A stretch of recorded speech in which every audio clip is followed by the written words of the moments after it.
Welcome back to 3-Minute Real Estate. It's been a while since the last video, but we're back. Richard was going to talk to you directly on this video, but ironically, he's lost his voice, so please accept me speaking on his behalf. What's the best way to get a home in this market? Many have been wondering about the best approach to get a home lately. Interest rates, economic factors, home affordability, and other issues all factor into this. In this video, I'll discuss some of the factors at play, along with some strategies that may benefit you as you move forward. One of the biggest issues on everyone's mind is affordability.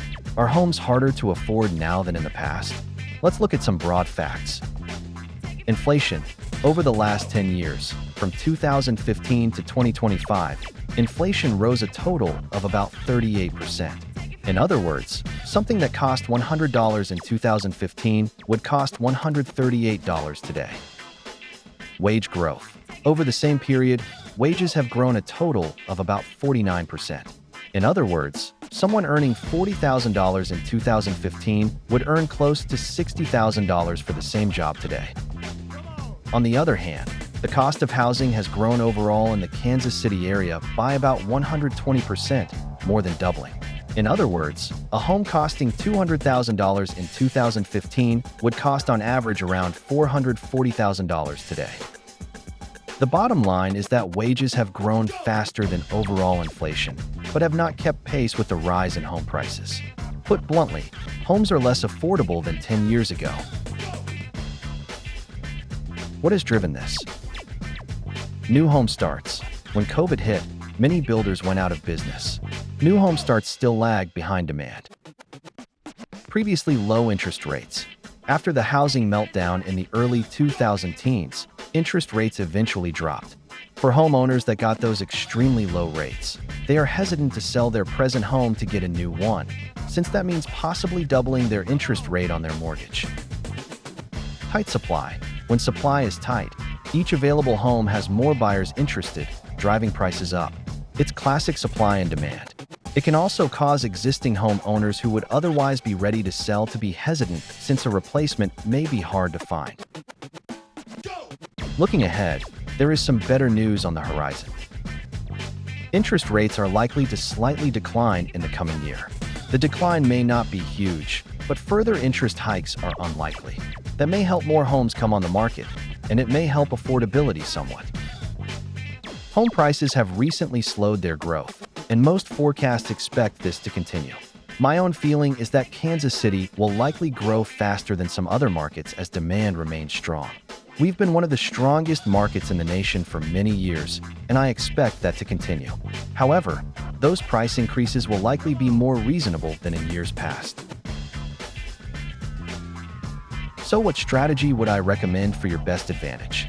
For first-time home buyers, home affordability will not likely improve anytime soon. The rate of growth might possibly moderate for the short term. Additionally, many first-time homeowners have the goal of finding their forever home. While a very attractive thought, it can actually hinder you reaching your goal, because while you wait until you can afford that dream home, it could be moving further out of reach. I would recommend buying a home that will likely meet your needs for the next 5 years. Your needs will likely evolve over that time, so finding a home that meets your realistic and foreseeable needs will likely be a more attainable goal. It will also make your home a better fit for the here and now.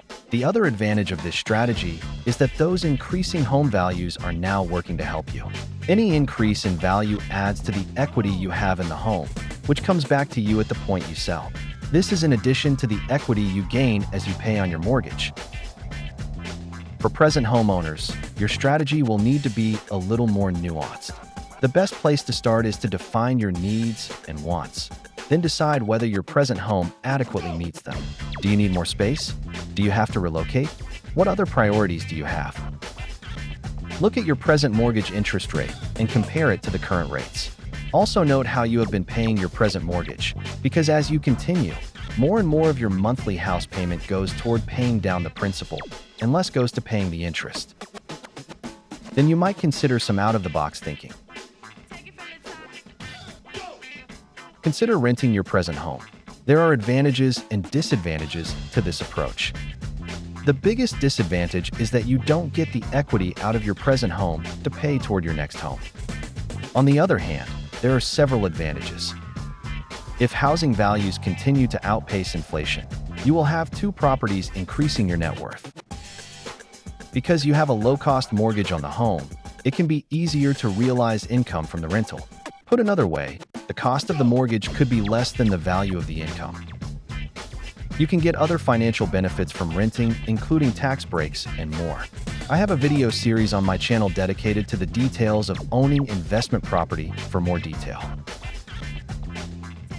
I hope this video has helped you understand how you can navigate the present housing market. As always, an experienced professional can help maximize those benefits. If you have any questions or comments, please leave a comment below or feel free to reach me directly. Thanks, and I hope to see you soon. Count on me just like 1, 2, 1, 2, 3. You can count on me. You can count on me. Yeah, you can